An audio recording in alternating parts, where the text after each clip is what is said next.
পুরো এপিসোড দেখতে জি5 অ্যাপ এখনই ডাউনলোড করুন। পারমিতা, তুমি দিল্লি থেকে এসছো, 12 বছর সেটেলড ওখানে। তো ওখানে কি হাউসওয়াইফ ছিলে? হাউসওয়াইফই ছিলাম।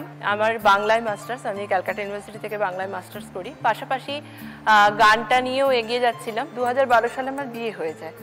তো বিয়ে হয়ে হাজবেন্ডের কর্মসূত্রে দিল্লি চলে গেলাম। একদম একটা সম্পূর্ণ অন্যরকম পরিবেশে পড়লাম। চারপাশটায় একদম একটা দমবন্ধ পরিবেশ, মনে হচ্ছে মানে কথা বলা, একটা কমিউনিকেশনের সবচেয়ে বড় একটা গ্যাপ তৈরি হলো। ছোট থেকেই একটা ইচ্ছে ছিল নিজের একটা আইডেন্টিটি তৈরি করবই। তো হঠাৎ করে আমি একদিন ফেসবুকে দেখলাম যে অনলাইনে এগুলো হয়। আমি আমার কোনো বান্ধবীর কাছ থেকে একটা জিনিস কিনলাম। তো দিয়ে আমি ভাবলাম আমি তো ঘরে বসে এটা শুরু করতে পারি। মানে একটা জায়গা থেকে এনে তুমি বিক্রি করতে? প্রথমে রিসেলিং দিয়েই শুরু করলাম, যে আমি আপনাদের থেকে একটা দুটো প্রোডাক্ট নেব, এইভাবে কথাবার্তা বললাম আর কি। ফেসবুকে পেজ খুললাম। তো জানুয়ারিতে আমার প্রথম কানাডায় মাল গেল 1.5 লাখ টাকার মাল।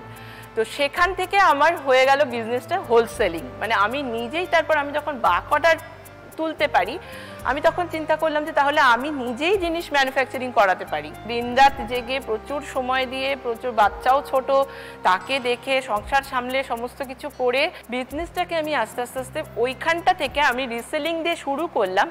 আজকে আমার 700+ রিসেলার কাজ করে। কি জিনিস নিয়ে কাজ? আর্টিফিশিয়াল জুয়েলারি, বিভিন্ন টাইপের জিনিস। আমার একটা রুম আমার only jewellery, wholesaling, totally wholesaling. এখন সেটা কি অল ওভার ইন্ডিয়াতেও করো? অল ওভার ইন্ডিয়াতে তো যাই, কানাডা, ইউএসএ, বাংলাদেশে আমার প্রায় 100+ রিসেলার।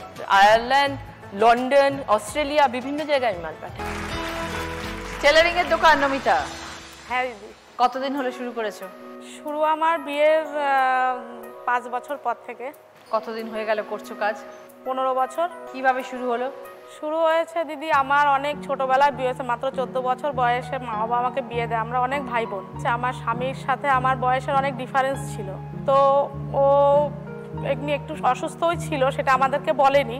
তো বয়সের সঙ্গে সঙ্গে আমার সাথে তার কথাবার্তা বা চালচলনের কোনো মিল হতো না। আমাকে বাড়ির থেকে বের করে দিয়েছিল সামান্য গন্ডগোল নিয়ে। কে বার করে দিয়েছিল? আমার বর। কেন? সামান্য জিনিস নিয়ে অশান্তি গন্ডগোল করতো, খুব অশান্তি গন্ডগোল করতে করতে একদিন চরম পর্যায়ে যায়। সেখানে আমাকে বাড়ির থেকে বের করে দেয়, আমাকে এবং আমার ছেলেকে। তখন আমার ছেলের বয়স 7 বছর। কোথায় গেলে? বাপের বাড়ি? বাপের বাড়িতে। ছেলেকে নিয়ে আমি তখন বাপের বাড়িতে যাই। তো আমার বাপের বাড়িতে আমার মা দাদারা ছিলাম, ওখানে 2 বছর মতো ছিলাম।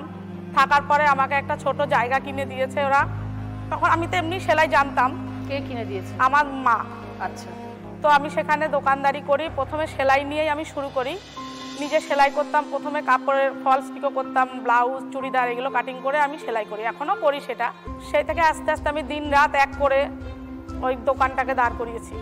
ছেলেকে মানুষ করেছি। ছেলেকে উচ্চ মাধ্যমিক কমপ্লিট করেছে। তারপরে আমি এখন দোকানে কাজ করছি। ওই দোকানটাতেই করছো যে দোকানটা বাবা মা দিয়েছে? হ্যাঁ, ওই দোকানেই আমি কাজ করি। তারপর আর বর্তমান সাথে যোগাযোগ করলো না? যোগাযোগ করেনি। কোথায় চলে গেছে আমাদেরকে কিছু বলেনি। আমি আমার ছেলেকে নিয়ে বাপের বাড়িতেই থাকতাম। তারপরে দোকানে যখন আমি কাজ করা শুরু করি, আস্তে আস্তে আমার দোকানের সামনের জায়গাটা থেকে দোকান করেছি। তারপরে দোতলা ঘর করেছি। জি5 ডাউনলোড করুন আর সব এপিসোড দেখুন একদম ফ্রি।